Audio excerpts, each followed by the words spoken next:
I'm Sara Sutton, and the skill I chose was the windmill softball pitch. The goal I chose for my skill was the completion of the pitch over 40 feet 4 out of 10 times. I chose the number 4 because many people think that the windmill softball pitch is very uncomfortable and a different motion, especially for beginners, and it is often difficult to find the appropriate release point. In the pre-video session, my subject was actually completed the pitch successfully 4 out of 10 times, better than what I anticipated. However, many of the pitches were extremely inaccurate, especially trial 10.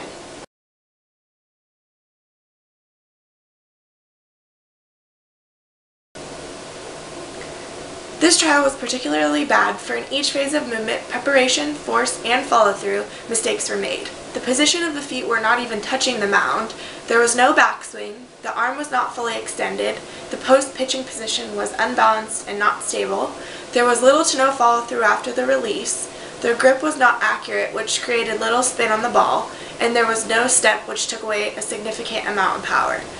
The two key elements in the preparation phase would be body positioning, and backswing. Body position: the athlete should be directly facing home plate with the upper abdominals above the belly button acting as the center of gravity. This allows for all parts of the body involved in the action to be prepared and ready for the impulse beginning the pitch, all centered on the belly button. Once the body impulse creates inertia, the body will want to continue moving, so the allowance of proper movement is essential before the pitch begins. Backswing: adduction of the arm backwards is the second key element in the preparation phase. The backswing initiates the angular rotation of the arm, allowing for the rotation to be as large as possible so the projectile can be forced outwards with as much velocity and kinetic energy as possible. For the force phase, the key elements would be the downward and outward phase of rotation and hip rotation. For the downward and outward rotation of the arm towards the release point of the projectile, the angular rotation of the arm fights against the forces of centripetal and centrifugal forces, as well as battling with inertia. The arm wishes to linearly move due to inertia, while the centripetal force alters the motion into rotary movement. The ball, however, exhibits a centrifugal force where it wishes to project outwards, which is satisfied at the release point. Hip rotation: from parallel position to the plate to perpendicular position to the plate. The hips rotate 90 degrees, quickly and powerfully, which brings the arm around to the release point and puts power behind the ball. The hips bring the body back into alignment with the plate and projects the arm outwards. The two key elements in the follow-through phase would be arm rotation, deceleration, and slight knee bend. After the release of the ball and snap of the wrist, the arm continues to travel along the path of rotation, gradually decelerating.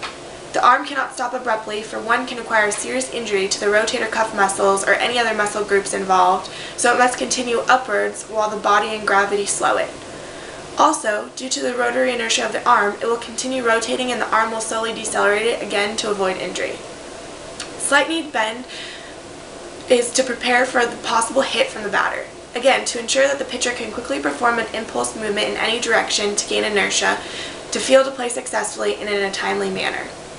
The first of the three main faults was the abrupt stop of the arm rotation.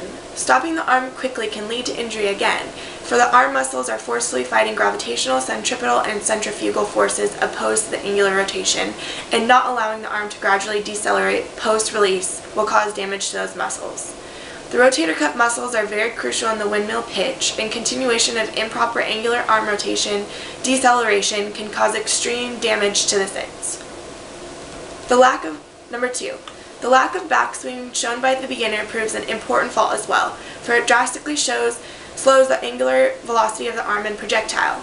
The swing of the arm back allows for the arm to gain momentum over a greater rotary distance, which will contribute to the angular velocity and momentum projected onto the softball when released.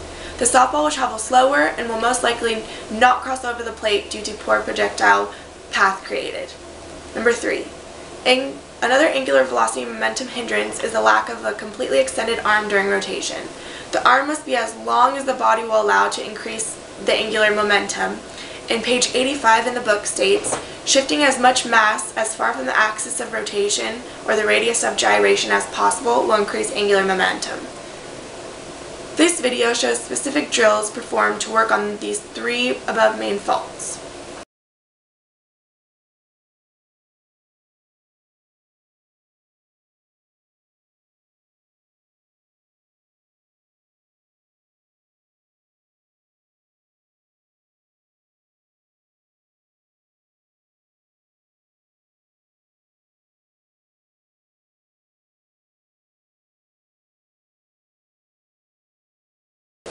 Here is the best post-trial video performed by the beginner. However, work still needs to be done on timing of the movements along with correct execution of them. The beginner improved drastically since the pre-video, and the form actually looks pretty good and presentable.